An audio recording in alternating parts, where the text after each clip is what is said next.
उपमुख्यमंत्री अजित पवार आणि माजी मंत्री धनंजय मुंडे मुख्यमंत्री देवेंद्र फडणवीसांच्या भेटीला गेलेत अशी माहिती आता सूत्रांनी दिलेली आहे। छगन भुजबळ यांची मंत्रिपदी वर्णी लागल्यानंतर मुंडे फडणवीसांच्या भेटीला गेलेत। लोकशाही मराठीला खात्रीलायक सूत्रांनी या संदर्भात माहिती दिलेली आहे।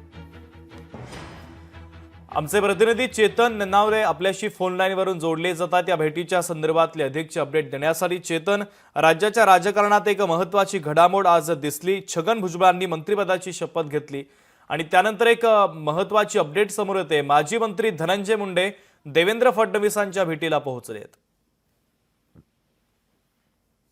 त्यांच्या राजीनाम्यानंतर रिक्त झालेलं जे मंत्रिपद होतं ते राष्ट्रवादीने आता छगन भुजबळ यांच्या स्वरूपात भरलेलं आहे।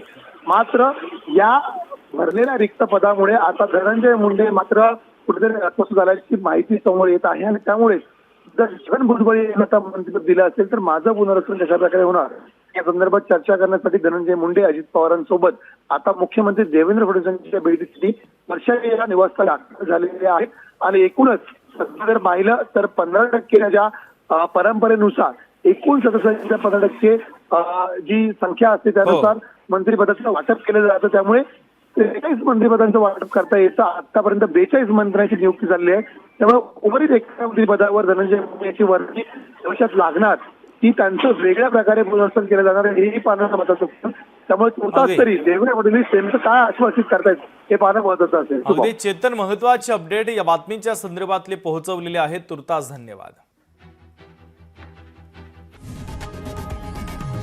लोकशाही मराठी ऐका, पहा, जागरूक रहा।